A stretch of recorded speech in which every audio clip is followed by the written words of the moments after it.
Hello and welcome back to the Innovate Eco podcast. I'm your host, Rob Rugglesworth, and this is the podcast where I interview planet positive founders who are taking direct action through building businesses to tackle the environmental crisis.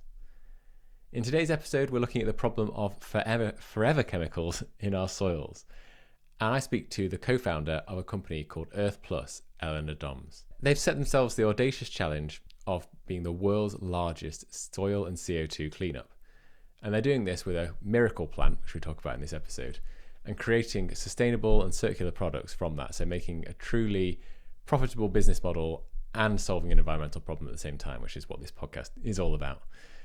We also dive into Elena's background, her story from growing up in the Arctic Circle, witnessing the effects of climate change firsthand, to then her move into a corporate job at MasterCard and trying to affect sustainability and change things within the corporate environment.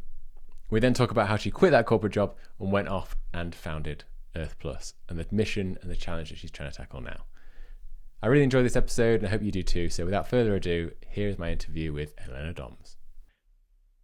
Obviously, with yourself, I think the best place to start has got to be with the Arctic and growing up in the Arctic and just outside the polar circle. So I just wanted to start there and wondered if you could. I've written down paint us a picture. I know you actually do paint pictures, literally, but paint us a picture with words of what that was like growing up there, and then specifically when you started to realize that something wasn't quite right with climate and started you on, I guess, this journey that you've been on since then. It's a very good question. How was it like growing up in the Arctic? It felt normal, because I was surrounded by people that did the same. And I only realized how special it was when I moved to Belgium, lived here for a few years, and started sharing Arctic stories on LinkedIn. And people were like, "Oh, that's so interesting. You should write more." So in terms of, family and city life, it was as usual. I got a lot of love from my parents. We lived in a normal apartment. I went to school. The surrounding was probably quite different. So we were used to low temperatures for half of the year, a couple of months in winter with minus 30, minus 35 degrees, snow for 6 months. And then the rest of the summers were quite mild. So if there were temperatures above 20, let's say, these were lucky days. So in winter, there was a lot of, layering of clothes. My dad actually carried me in his arms to the kindergarten. And then walked me to school for a while, and the only thing you could see were my eyes because the rest was covered. It was like a sweater under a sweater, a scarf under a hat, and then a scarf on top, all of it. And he for sure rubbed my cheeks and my nose so they don't get frozen and the skin doesn't start peeling off from being outside. And we would, walk to school in complete darkness on snow. You could hear just the snow crunching below the feet.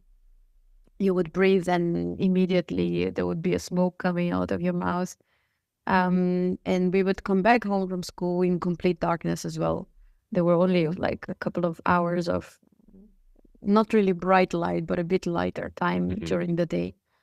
And in summers, it was completely the opposite. So it was light the whole time. And my parents didn't really have big shades, so we could sleep at night with light. And we were spending summers outside the city with a small piece of land that my parents bought. They were growing fruits and vegetables, which was a constant struggle with risky agriculture. You never know what you're going to get in those 2-month season.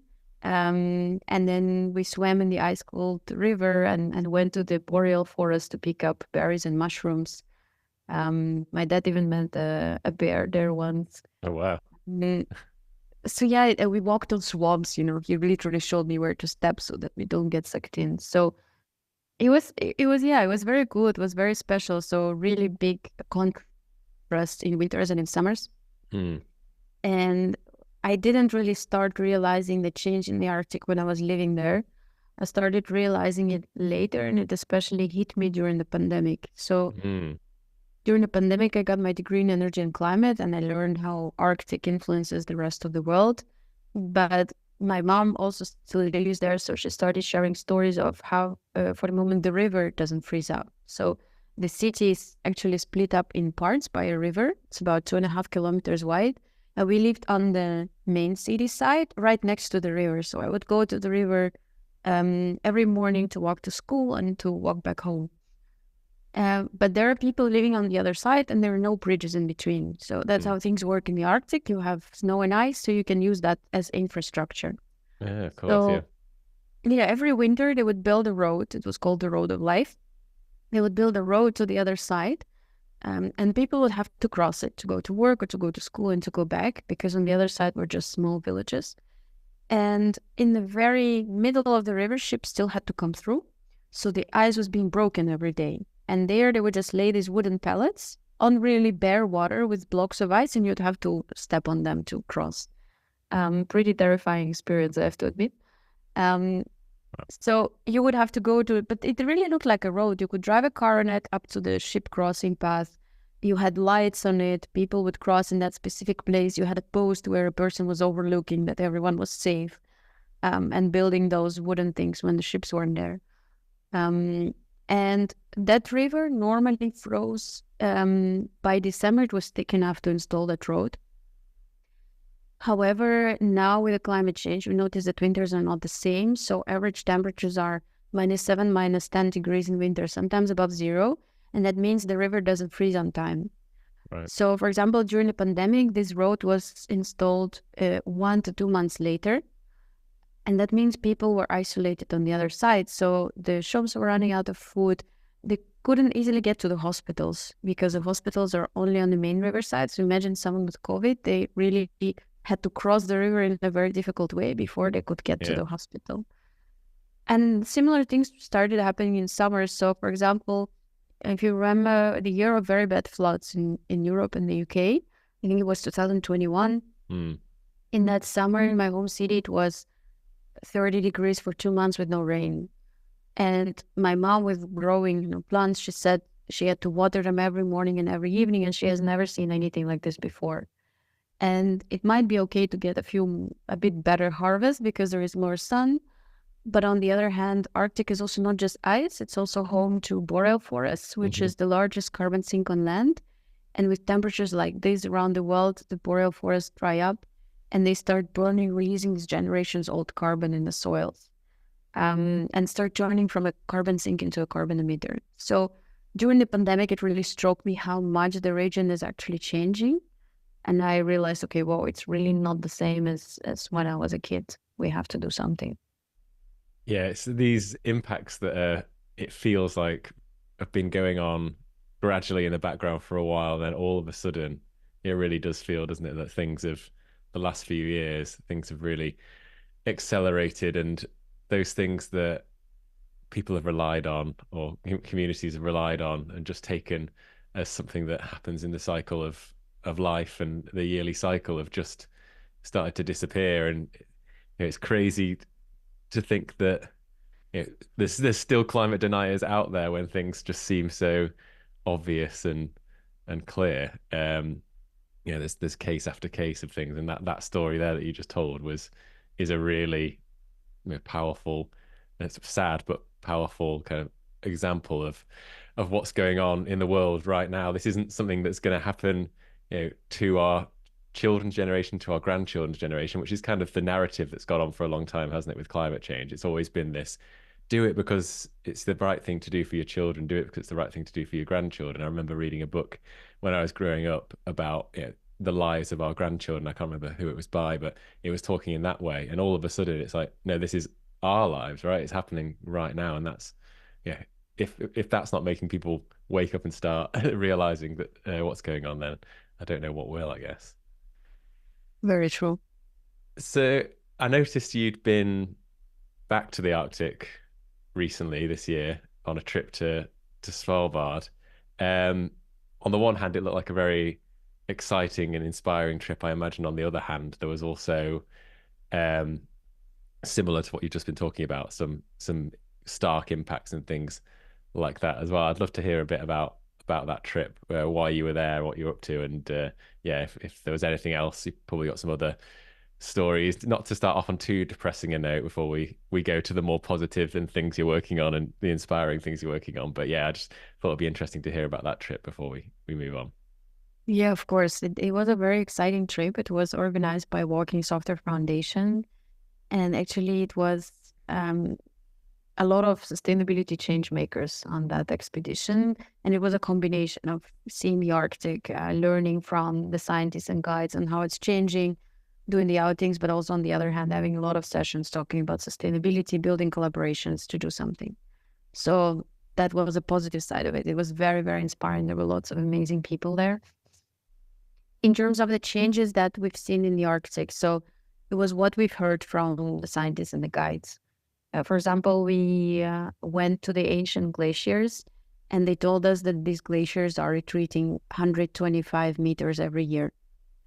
So once again, you don't see it when you're there, but when you hear that it's 125 meters every year, we literally see the ice blocks crashing in the water. Yeah. And then we were in the boats, and we could pick up the pieces of ice, and they said, well, ice in air bubbles in that ice, they're actually thousands of years old.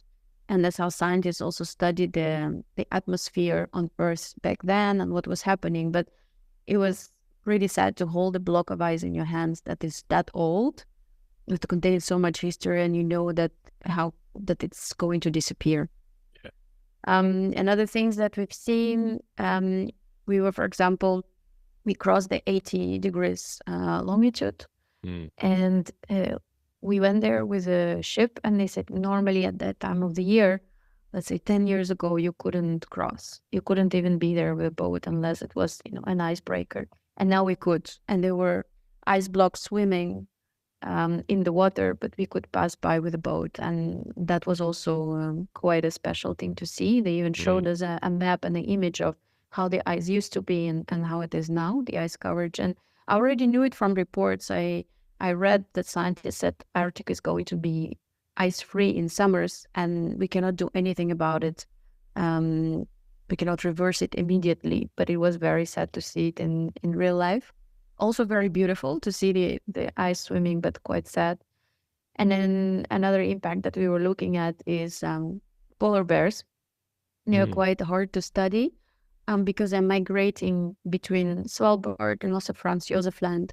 And you can't know exactly how much the population is, but they rely on ice as well to hunt, to transport themselves. And in Svalbard, you have a lot of water and a lot of fjords and different islands. And it also means the less ice there is, the less they can move around. Yes, they can swim in water, but they're extremely vulnerable when they swim. And that makes it a lot more difficult for them to hunt, to move around. And we still don't know what will happen to if they will be able to adjust or not in that sense. So those were one of the few striking examples of change that we saw. Yeah, it's this polar bear obviously is an iconic example of climate change in a way, isn't it? The picture of the polar bear there and the ice melting and things like that. I mean, you'd think that would be enough to inspire people to stop what they're doing and kind of change their livelihoods, but it doesn't. We still seem to have such a long way. It feels like we've got a long way to go. I mean, obviously going to these places, I've been lucky enough to go to Iceland and kind of had a similar experience. But after I went 10 years ago to do some work when I was studying on a glacier there, and actually it was when I saw a photo of the same glacier a couple of years ago that had almost disappeared. That was like really, I mean, it's only less than 10 years and already that much melt, which is crazy. But I mean, how do you think, just to round this point off, I mean, how do you think that without actually physically taking people to these places and showing them this change, how do you think we build more of a connection with globally? Because this is a global issue, I guess, isn't it? Climate change, global issue. How do we connect people who don't live in those areas with what's going on? And how do you think it's about telling better stories, or do you think it's about trying to connect those dots in a better way? How do you think we do that better? Well, that's $1 million question. Yes, the question. I think most of us really care about our homes. So we could start with a vocabulary, and that's something that I've heard on the boat from InQ, which is a very famous poet and songwriter. He said something very interesting. He said, we should start referring it to our home, our planet, Mm. our Arctic. You know, and that way we will treat it differently. Not my home and his home, but our home. Yeah. Because we take care of our houses, right? And it's the same. Our planet is our only home. So first, maybe we have to start with that to realize that the whole planet is our home. And second, I think people still care closely to where they live to, and to see the effects of climate change. You don't need to go to the Arctic necessarily to experience it. Yes, what you experience there is amazing connection to nature, like seeing a picture of a polar bear and actually seeing one sleep 100 meters from you in wildlife creates a completely different connection. But you can have that connection anywhere. People see how their homes are changing as well, the extreme weather events, the temperatures. People also see wonderful places where they can feel that connection to nature. It could be the mountains, it could be a field, it could be a nice wildflower in a forest. Mhm. And I think if we notice those more, we will want to protect nature and restore it because we feel connected to it. But we will also see the change in our home, and we will be like, okay, my home is not the same anymore. I have to do something. My only fear is that maybe we'll realize that a bit too late, because the action has to happen now, and it seems that it's only being delayed while the scientists keep saying change is accelerating faster than they thought. But we have to keep trying. And then I think another important part is that we always consider sustainability as a burden, as a reporting, as, money. We have to Yeah. change the narrative. We have to go away from that, and we have to paint a picture of a better future, because right now climate action is always, every year is the hottest year you've ever seen, right? And Yeah. myself, I can't read those news anymore because it hurts. But we only focus on the bad side. We don't really take time to focus very well on the better future that we can have. We only focus on fear, and fear paralyzes people, because people say, well, if everything is so bad, I'm just going to enjoy this summer, have some ice cream on the beach, because we can't do anything anyway. And this way we cut off action. So we have to start painting a better picture, good examples of things of restoration, things that work, and how we could actually be happier in a more sustainable, regenerative future on a personal level. Maybe you would work less. Maybe you would have more well-being and more connected communities and better food that is not toxic for us, that is grown locally. We will have a lot more free time to spend with the people that we love. We would have a lot more mental health because there is no more nature around us. We will work for businesses that will give us sense of purpose. It's actually going to be a better future. And I think we need to focus on painting that picture a lot more, rather than trying to persuade people that climate change is happening and focusing on that little percent of climate deniers. I heard at some point from someone that actually the doomers are more dangerous than deniers because they paralyze action and they say it's too late, while now is the time when we need to do something. So I would say it's a combination of things that we need to work on.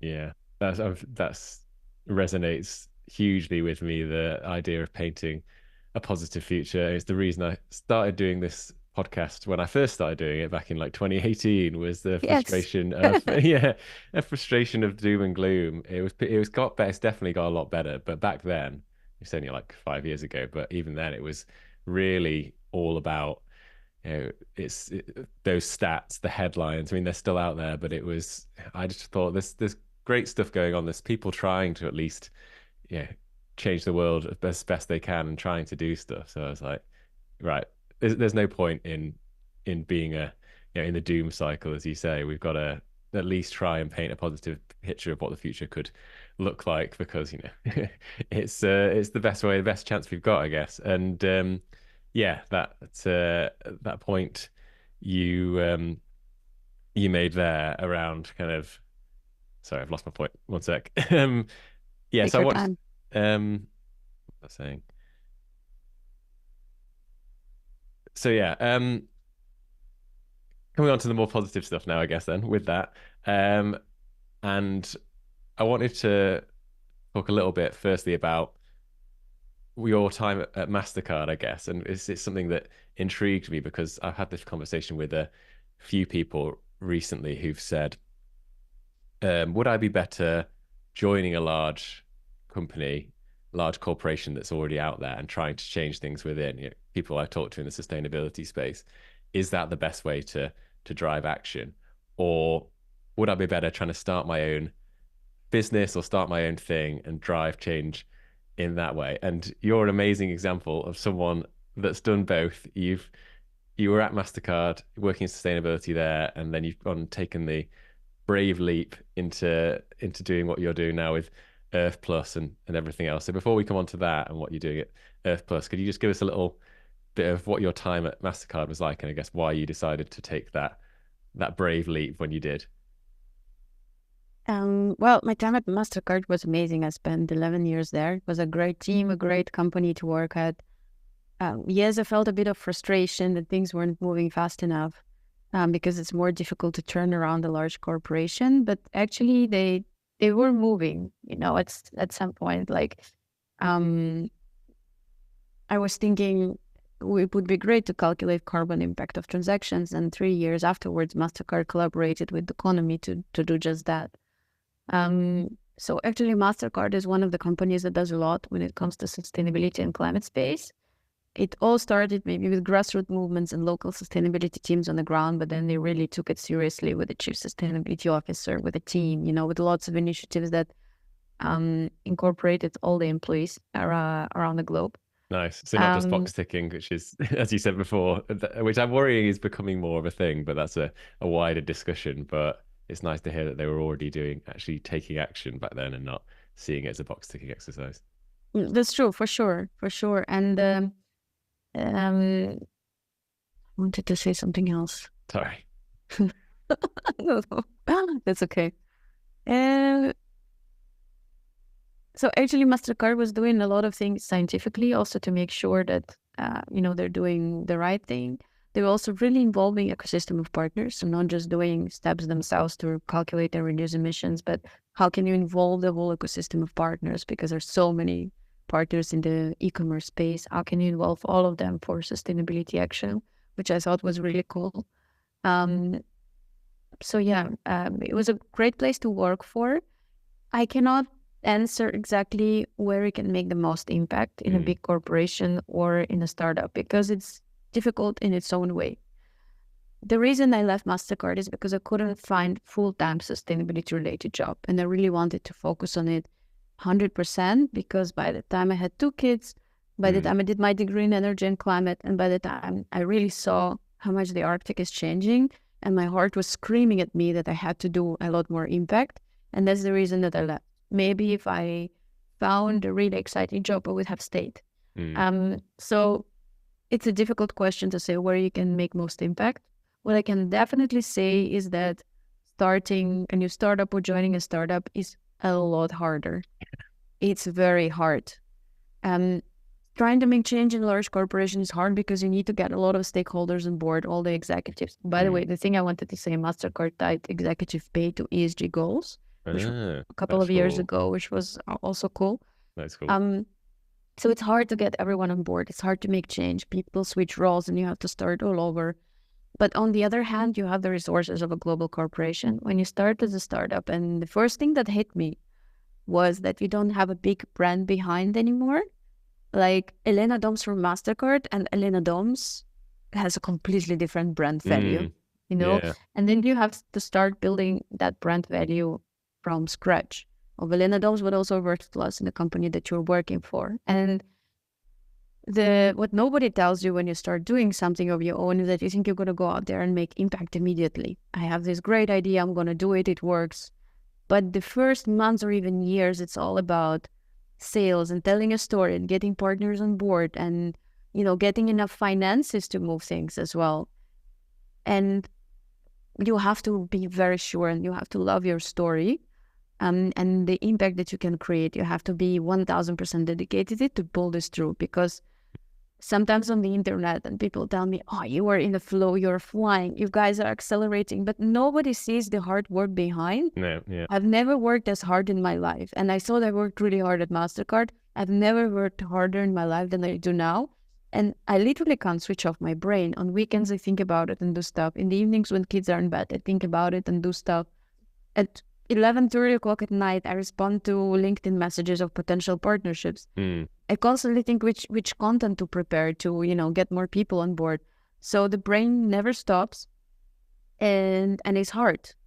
But the thing is that if I compare it to how I felt at a corporate job, bearing into account that I had to put sustainability on top of my daily responsibilities, so it was not a full dedication, so maybe it's not a fair comparison. But I haven't felt more alive and more fulfilled than I do now. And another reason why I started doing it is that I met my colleague now, Frederick Verstraete, who ran the first pilots in the world to clean soils from forever chemicals. And I was back at MasterCard when I learned about it. When he told me about it, at some point I felt like there's nothing else I want to do. And at some point I thought we have to scale it global, kind of like the next ocean cleanup, but for soils.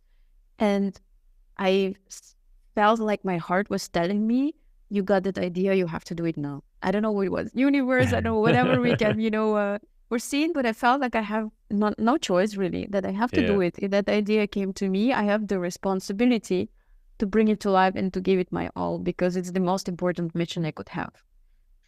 So it was a combination of those things. I don't know if that answers your question. I think you really have to weigh in advantages and disadvantages of doing things. I think you have to have a financial buffer whenever you quit corporate job and start doing something in terms of startups. But at least that's the case for me now, and I can only share my experience. Yeah, I think I obviously speak to a lot of startup founders with the podcast, and it's usually a very similar answer, which is it's the hardest thing ever, and it's really difficult, and don't think it won't be, but I don't regret it, and it's the best thing ever because you get to work on something you're really passionate about, and it does take over your life, but in a good way because you're passionate about it and you care about it. So yeah, that's a really interesting perspective, and I think you're right. It's obviously there's impact you can have in different ways, aren't there? Either within corporations or doing it outside. We need both. We need those champions in companies changing the way they do things, and we also need people doing amazing, inspiring, starting amazing, inspiring companies as well. So yeah, that's really interesting. I mean, so coming on to what you're working on now at Earth Plus. I wanted to share one more thing. Go for it. That I interrupted. No. Great. 3 years ago, I was at Love Tomorrow. It's like a sustainability conference at Tomorrowland, which is a music festival. Oh, yeah.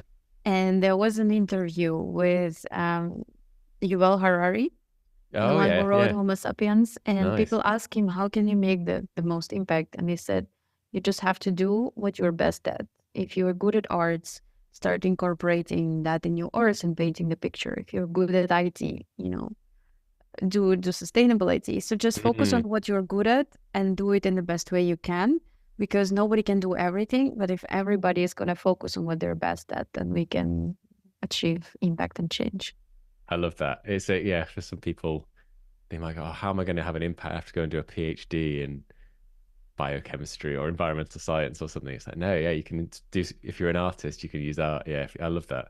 And yeah, that festival looks really cool. If we get time at the end, I want to come on to talk about that a bit more because it looked like an amazing experience. But before we get to that, I want to start talking about the Earth Plus and forever chemicals, and it's a topic that we've actually not covered on the podcast so far, and covered a vast array of different environmental problems that we're trying to tackle. And I feel a little bit guilty because it's something I was a little bit unaware of, and I'm sure if I'm unaware of it, there's lots of other people out there who are too, in terms of this issue of contamination in the soils. So you mentioned, was it something you were kind of aware of before you came across your co-founder, or was it kind of a shocking revelation when you came across it? And could you just give us a bit of a background of what this problem is and why it's such an issue? And so I wasn't aware of it before. It was a shock for me. when I moved to Belgium, I thought, what a nice, beautiful country where nature is incorporated, and I feel safe here and clean, and there are a lot of regulations and things like this. And it was shocking for me to find out actually how polluted it is, and we don't see it. So maybe let me explain what forever chemicals are. Yep. Forever chemicals are a group of chemicals that make things non-stick and water resistant. So they are in our mobile phones, they're in our laptops, in frying pans. They were actually, invented for frying pans, so we cook on them. They're even in toilet paper, not on purpose, but because they put it on the machinery so the paper doesn't stick together. God, did not know that. Sorry. Yeah.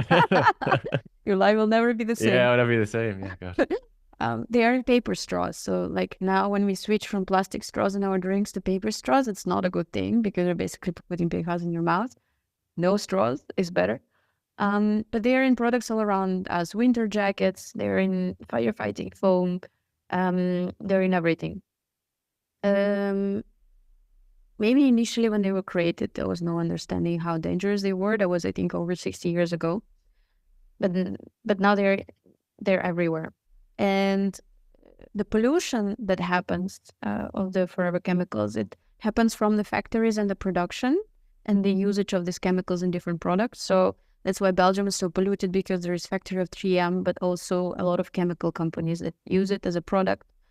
But the pollution also happens because it's part of pesticides. So we literally spray forever chemicals in our food. Now, how bad it is? Well, you hear the name forever chemicals. That means they do not decompose in nature. They actually need temperatures above 1,400 degrees to break down. And scientists fear they will stay there for millennia. And they create this pollution that spreads really far. So I think the most northern tests that were conducted were in Svalbard, and they found it in the Arctic ice and in the blood of polar bears. That also means 99% of us have forever chemicals in our blood, and it accumulates in our bodies and it creates diseases. So for the moment, global societal cost is $17.5 trillion a year. That's healthcare and cleanups. Yep. And there was another research that with the speed that we are producing them, it would take more than global GDP to clean it up. Just one problem, right?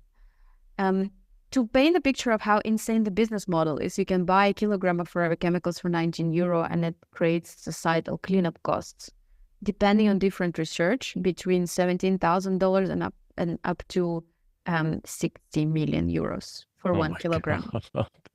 Yeah. So the good news is 92% of uses of these chemicals can be substituted with better alternatives. There is an amazing organization called ChemSec that helps companies transition. Only about 8% of uses are like, really, you cannot do anything about it. So there is hope. We just need to switch. And there are a lot of companies that are banning forever chemicals and working, like H&M, for example, and Adidas, and Apple is in the working group to phase them out. Mm-hmm. So a lot of companies are doing something, but we don't know a lot about it because it's invisible and because nobody really talks about it. And my colleague Frederick, he got to know about forever chemicals because it was all over the news in Belgium. The Belgian government went around and measured people's blood of those living around the factory. And the concentrations in the blood were 10 to 100 times higher than, let's say, recommended limit to create any kinds of potential health consequences. And then the Belgian government obliged 3M to look for solutions, but the only common solution was to take the ground, excavate it, and put it somewhere else, which costs almost €800,000. Yeah, doesn't solve anything. Yeah, it moves doesn't solve anything. Exactly. And we don't even have enough landfills for that capacity. And if you look at the map of Europe, and Le Monde published it last year, I can give sources afterwards to maybe in the podcast info. Literally a third of our continent is like a giant red dot. So where are we going to put all that land? We can't excavate whole cities.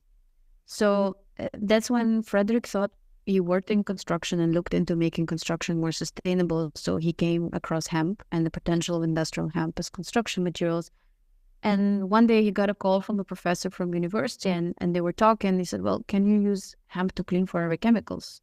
The professor said, well, there were no tests, but probably you can. So he started working with a postdoc from that university, Sophie Test.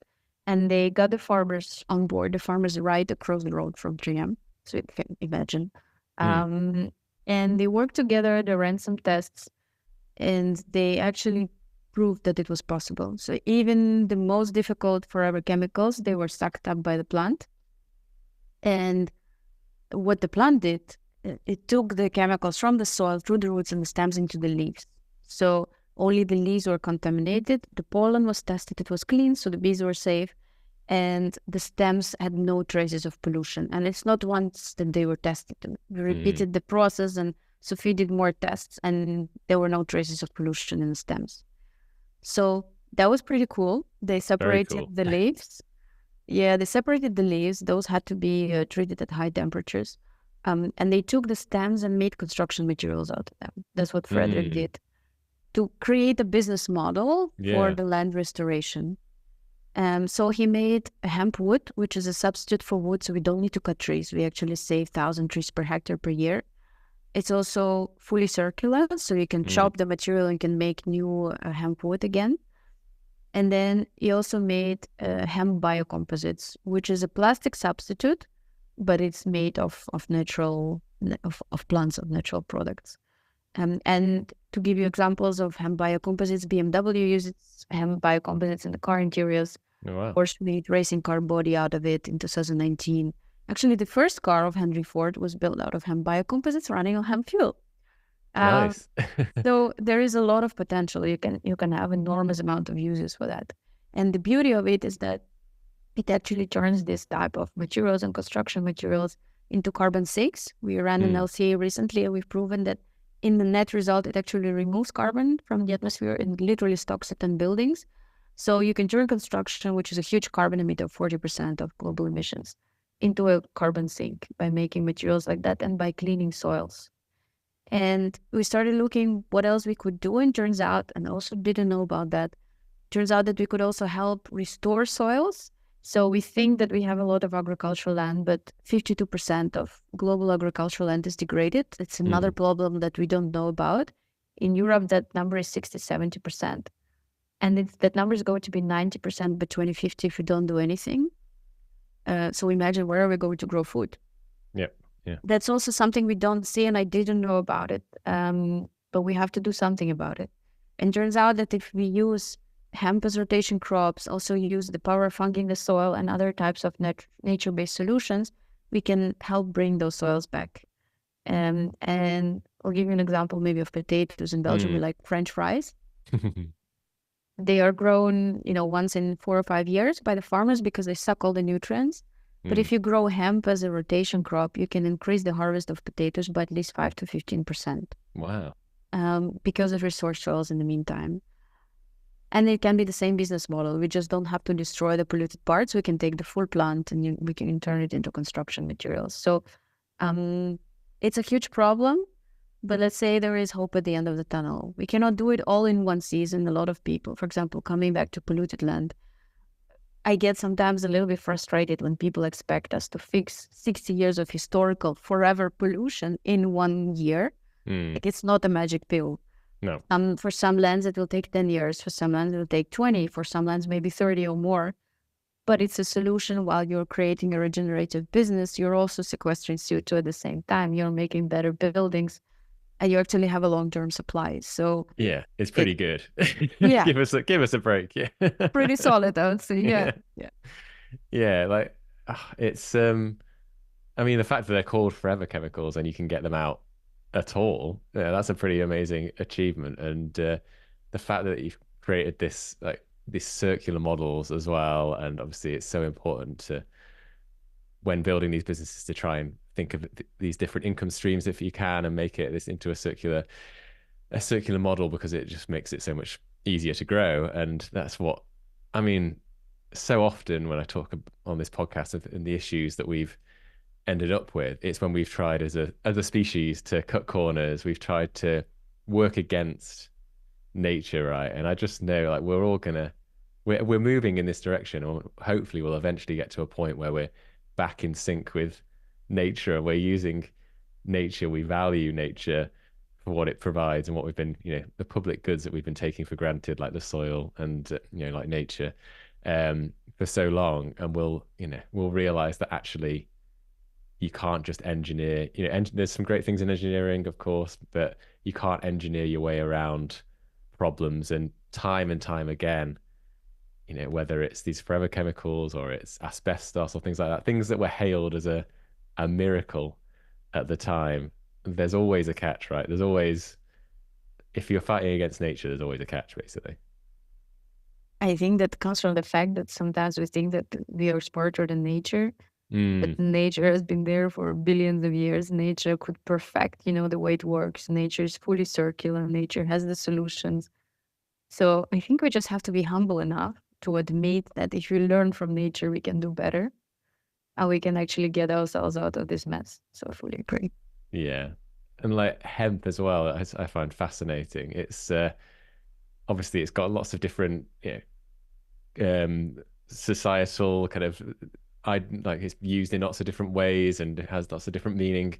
But it's, as you mentioned there, it's been something that's been used in society for a long time, and it's kind of ironic in a way that we're going back to using it in construction materials and in, I've got a bag here it's made with hemp, for example, and it's like we're going back to using this material that we've not just discovered it. It's been around for a long time, but it's almost one of those, when I read about all the powers of it, it almost felt too good to be true. And because I have this feeling with with things like the forever chemicals, for example, when you see something that's too good to be true, it usually is. But with hemp, it genuinely feels like it is too good to be true. I mean, hemp is not the solution, right? It's Yeah. part of the solution. And as I said, it's not a magic pill. Like, you can't clean forever chemicals in one crop. You also cannot just grow hemp and stop it there. You need a destruction pathway for forever chemicals, and you need to split up polluted parts.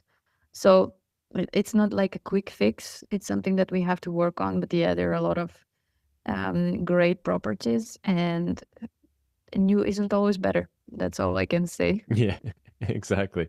So, and you mentioned fungi as well and mushrooms. Like, how do they play a part in what you're doing with cleaning the soil? And you've also used them for construction materials as well, is that right? Or there's work on that?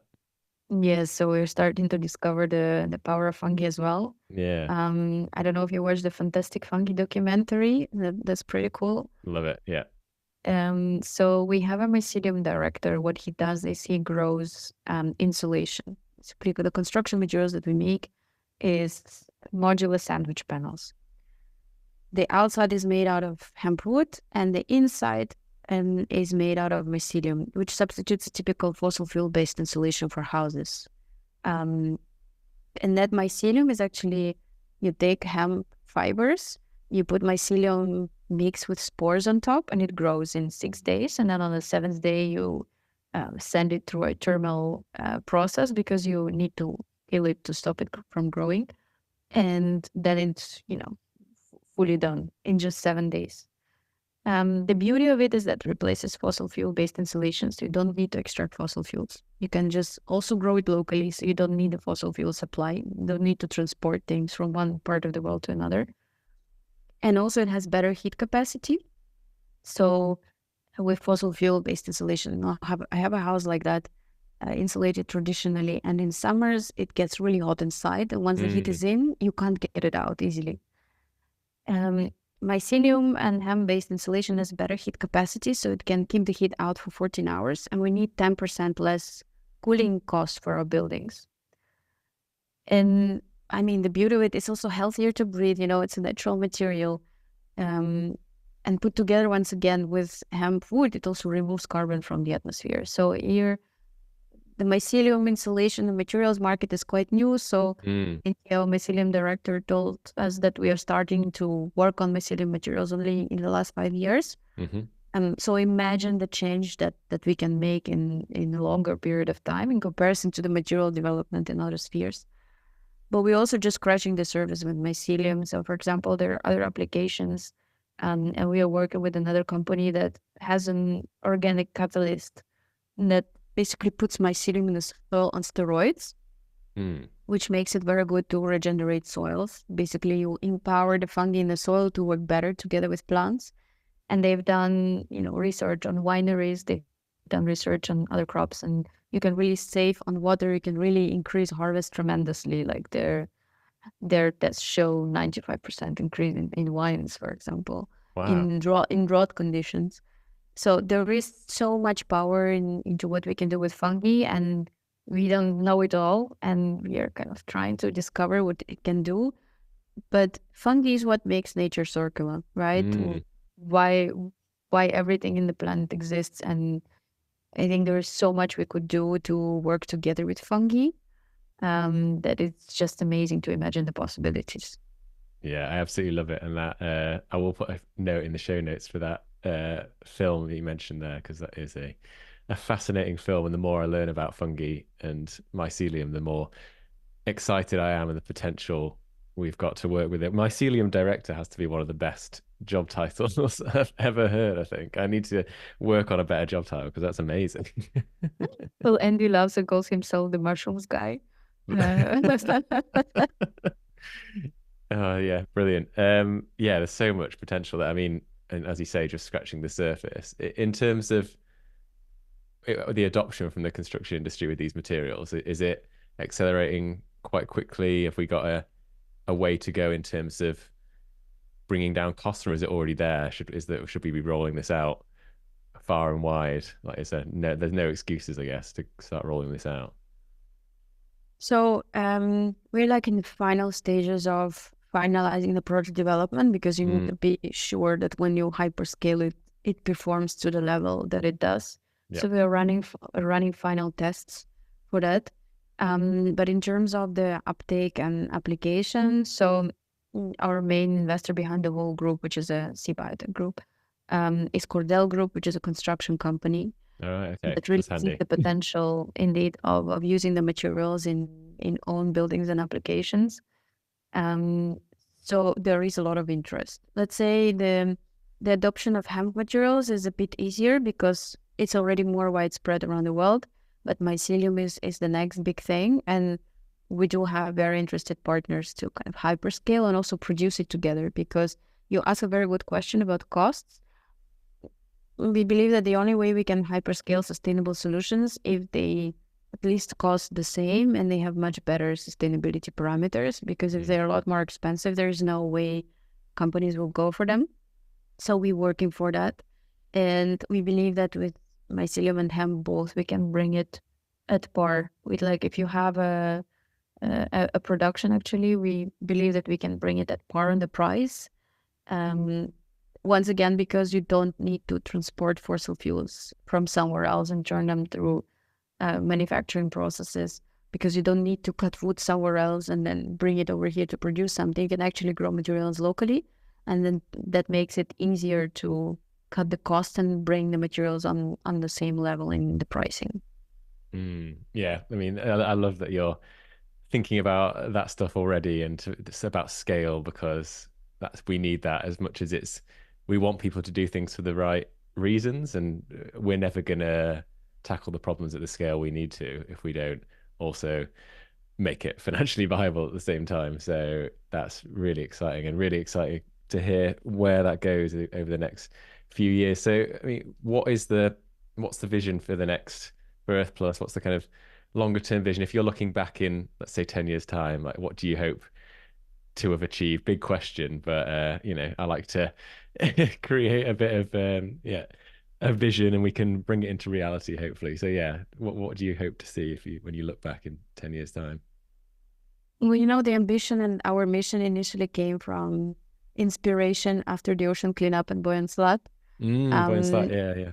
and I once heard him speak on stage, and then I connected with Frederick, and at some point I came to him and I was like, if we can help clean Belgium, which is one of the most contaminated countries in the world, we have to help clean the world. So let's do something bigger. And our mission is like the ocean cleanup is creating the largest cleanup in history in the oceans and the rivers. We want to create the largest soil and CO2 cleanup with nature-based solutions. So our idea is to take this global, not by opening offices everywhere, but by working with local partners. I think Mm, that's a much faster way to hyperscale, to kind of transfer the technology, the ideas, whether on the soil cleanup or on the material production. Also find production partners where we don't have to build factories from scratch, but where we can repurpose other factories to do things. And in 10 years, I would love to be just that, where we work on soils and CO2 with all kinds of nature-based solutions. Maybe we start with hemp and willow trees and fungi at the beginning, but we envision it going a lot further than that. And really turning that into a regenerative opportunity where we can start not just cleaning lands and restoring lands, but also pushing the deserts back and restoring really dry lands, but by doing action all over the world. So in 10 years, I really want to see projects everywhere. I really want to see a big team around the globe of partners who are working on it, really see a lot of corporate partners for that. And I really want to see hope and that regeneration where everywhere we look, we see the difference and we see the impact that it makes. And I want to see clean food. Like the other problem is when I see food now, I see statistics. So when I look at strawberries, I can't bring myself to buy them in the shop because I know that 37% of them have forever chemicals in them. And then if you count other pesticides, like there was a recent statistic from the Netherlands that is over 90% that is contaminated. I don't want to look at food and see danger and see statistics. I want to look at food and see, health and benefits. And that's another thing that I would like to have in 10 years where we go to the supermarket and we know that the food that we buy is good for us. Because I think healthy soils and healthy food is a right. It's not a privilege. Completely agree. And yeah, so when you start looking at the list of things that's in food, it's obviously hitting the news quite a bit more now, well overdue. Hot topic of discussion, but it's just, I do hope in 10 years' time we look back at some of those lists of what was in food, like you said, statistics, and dangerous statistics is a good way of putting it, because that's essentially what you have to look at when you're looking at food, which is just madness. And consumers shouldn't have to go into a supermarket and be worried about dodging chemicals, and they should be looking at food, and if it looks healthy, it should be healthy. It's madness, isn't it, really? Exactly. I had one point there that I just wanted to quickly tap into, was you have this real culture of innovation and always finding these new ideas and bringing in new things. And I just wanted to, it's something that I know it's a hard balance to find, is how do you keep innovating and looking for new ideas, but not getting distracted by shiny objects and the next big thing, and how do you know when to focus maybe on one or two things for a while and balance that with also still innovating at the same time? So I think you're a fascinating example. Your company's a fascinating example of, you mentioned there, like the willow and the fungi and the hemp, and kind of looking at different solutions all the time. So how do you balance those two things, I guess? Oh, well, there is a simple answer for that. And these are two people. One of them is Frederick. He's amazing and bringing those ideas together. He has also a really fascinating experience in different industries, including, diamonds and construction and lots of other things. He's also a pedal player. So he is like this mega connector that can really combine uncombinable things. That's why he's the one who ran the first pilot. And he's the one who keeps innovating on products, researching and pulling things together. Like he watched Fantastic Fungi and he was like, we need to do fungi. He finds the person who is a specialist and let's go. So it's just his gift. Like he's amazing at that. But then to be able to focus, we have a managing director who is Ingmar Opens, who is a professor at the University of Ghent. And he's really good at structure and into making sure that things work and making sure that we focus as a whole group of companies working together. So kind of it's a nice balance when it comes to that. So I think that it all comes down to people, right? Yeah. And that's what works really well. That's a really good answer, actually. Yeah, you're never going to find one person that has the ability to do all that, to focus and innovate, but combining someone that can bring that focus and with someone with a mind like that, I'm very jealous of a mind like that can connect those dots and see things like that.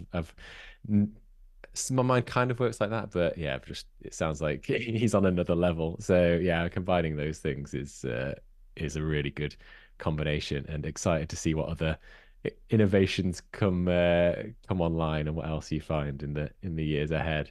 So yeah, I mean, I guess coming on to the entrepreneurship side of things again, and we did touch on it a little bit before, but it's a focus of this podcast and trying to inspire people out there to maybe take the plunge into founding a company or into entrepreneurship or into just getting into a startup, not necessarily founding one themselves, but to working on these new problems and innovating. Have you got any? You mentioned it's really tough, and it's definitely, you've got to appreciate that. But have you got any things you've learned over the last few years of working on this that you bits of advice you would pass on, or for wannabe ecopreneurs out there, any top tips? Well, one bit of advice kind of builds on the previous conversation is that it's not one person job.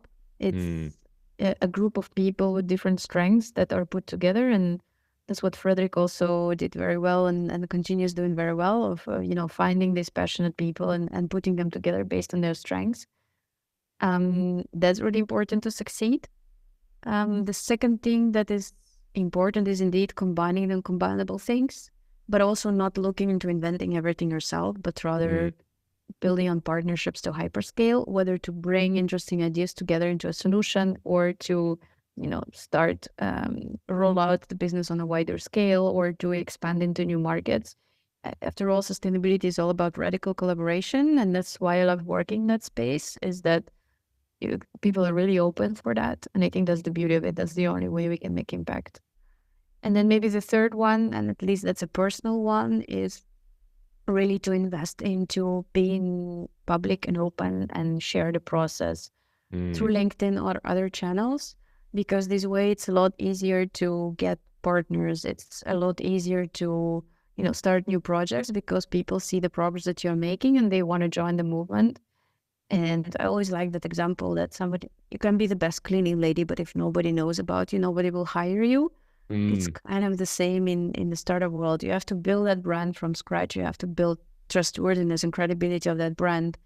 And if you're kind of sharing your journey and being open about it and communicating about the benefits and the things, research and projects that you are doing, it's a lot easier to get that traction than always doing the cold calls and the reach outs. This way you start having people come to you. It's a lot of work. It is a lot of work. It's not a magic that happens in one day. And you might see the benefits a year or 2 or 3 years later, but it definitely pays off. Yeah, that the personal branding is something that you do very, very well. And I've definitely been following you for a while and what you do, and it kind of very inspiring in what you've been able to build. You mentioned after you kind of left MasterCard, you had that realization of having to build up that personal brand. I mean, was it something that came kind of naturally to you, or was it something that you really had to work on? I know for some founders, they'd rather just tinker away in the background. Maybe they come from they're more introverted, or they come from more of a scientific background, and they're used to just working behind the scenes on things. So do you think, because I think the founder being outward facing and telling the story, like you say, is so powerful. So do you think it's always a case that you just need to practice it and get better at it, or is it just certain kinds of people that are more naturally geared towards it? Oh, it's a good question. I think it depends on the person, and if the founder really doesn't want to be out there, it could be somebody else. What I'm saying is that or it could be a brand of a company, right? Not necessarily a personal brand. Like we are developing now both, but it could be that you emphasize the company. On the other hand, for introverted people, and I'm an introvert, online is the best way to do that, because you're just sitting behind your PC, you're making videos and nobody's watching. You don't have to dread networking at events. You kind of share what you're up to, and the necessary people join you in that. So it's also the easiest way to meet people, because you can just send a message.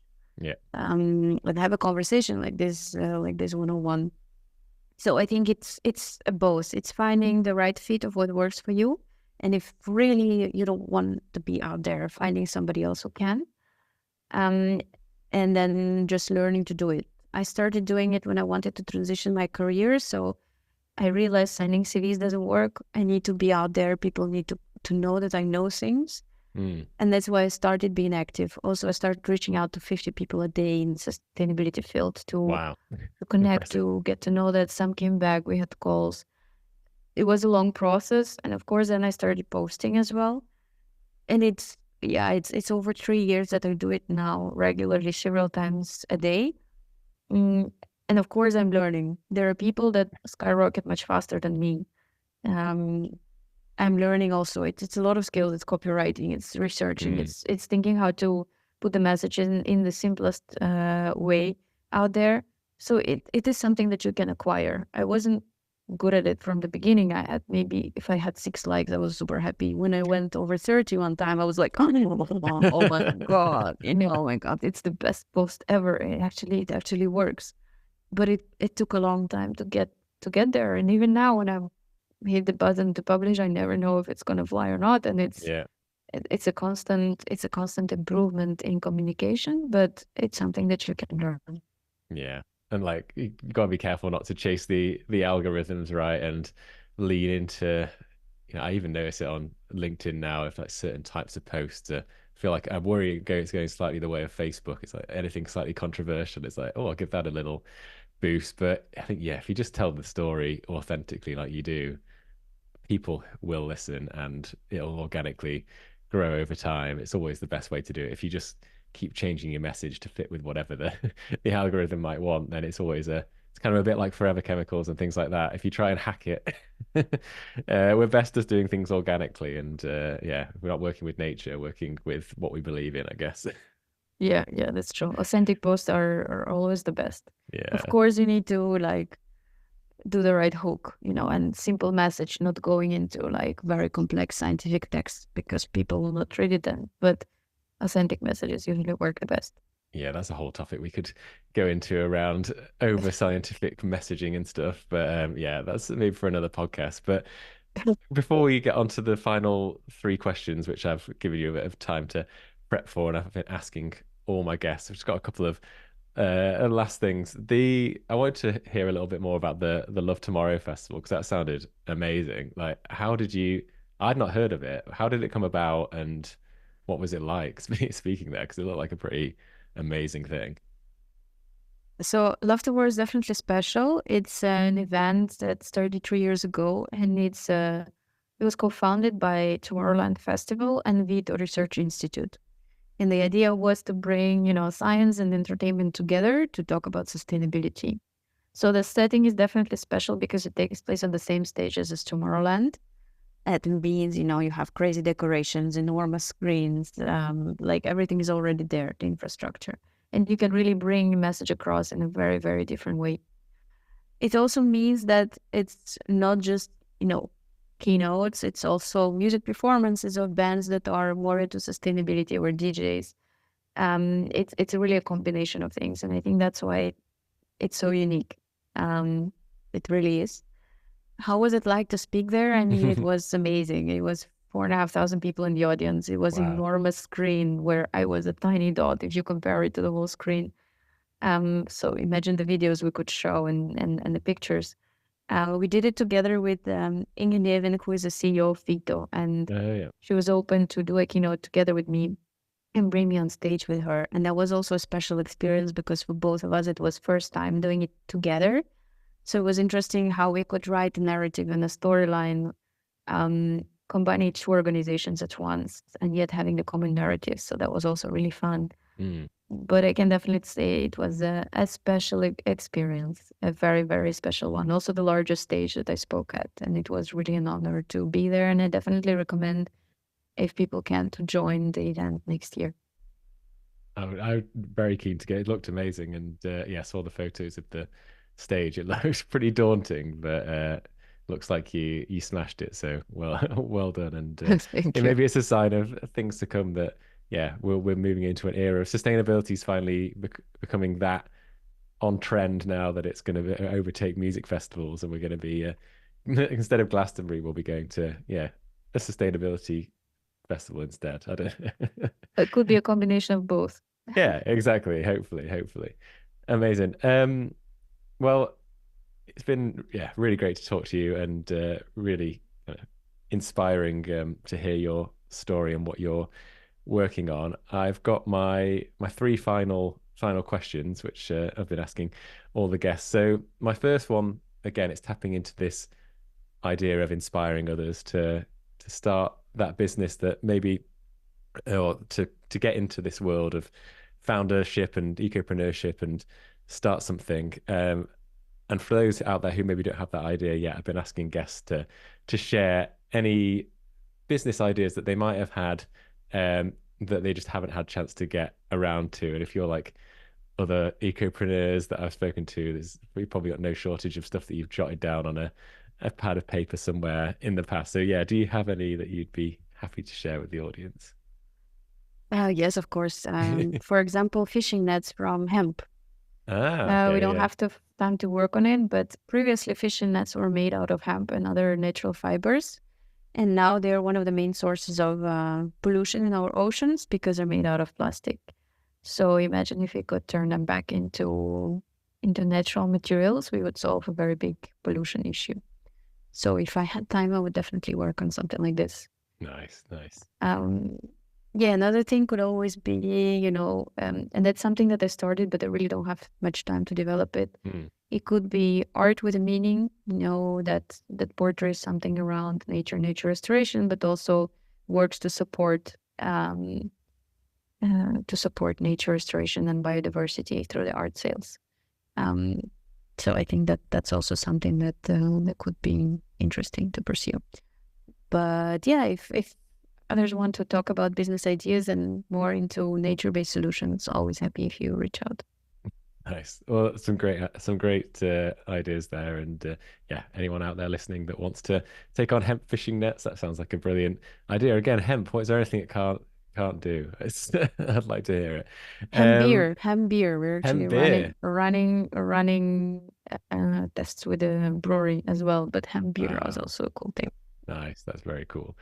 My next question is around books. Is there anything you've read recently? It can be fiction, non-fiction. It can be related to the environment, or it can be something completely different that's just inspired you. Is there anything that you would like to share with listeners? Oh yeah, two books. Mm. One is by Dr. Christian Busch. They are Connecting the Dots: The Art and Science of Creating Good Luck, and that's the book that really inspired me to get out there to create that luck. Nice. So Sounds it's great. a I've not very heard of cool it. book. Check it out. It's very cool. It's also a book where I read that every societal change starts with individuals, every single Mm. one, and that empowered me to go out there and do something. So I very highly recommend that book. And then the second one is called Connect by Simon Lancaster. It's about public speaking or talking in a way to energize and to connect people and to get your story across. So it has loads of amazing advice on how to use metaphors and how to use stories of what's the best structure for a speech. Amazing speech examples as well and by the work. So very interesting for those who are looking to communicate. Nice. That second one in particular sounds great. Something I'm looking at and and working on at the moment, so I will definitely be checking that out. Brilliant. I'll leave notes to both of those in the show notes. And the final question is the billboard question. So going to give you the chance to, and one day I'm going to buy all these when I have the money and put them up I like the somewhere. idea. But yeah, the billboard question is if you could put a message or a quote, it can be your own or it can be attributed to someone else on a billboard in your nearest town or city to get a message out there to the public, what would it be? It would be a quote from Robert Swan: "The greatest threat to our planet is the belief that someone else will save it." Mm, Um, I really like it. yeah, that's a great quote. That's a great one. Um, yeah, I want to get that one. I want to get them all printed at some point, get those messages out there. But yeah, I really like that one. Brilliant. Thank you very much. Well, yeah, again, thanks, Elena, for joining me today on the podcast. It's been really interesting to hear what you're working on. You're an inspiration to many, and me included. I mean, I was just writing down all the things when I wrote down for the description what you work on. I've got like artist, founder, podcaster, keynote speaker, LinkedIn top green voice, mum, underwater hockey player I even had on there, which I'd love to know more about underwater hockey, but I don't know There was how. top two times only, two Oh, times twice only. only. But yeah, I'd love to know how you fit it all in, particularly as I'm about to become a dad in a couple of months' time. How you managed to fit all this stuff in, I don't know, but yeah, a lot of respect.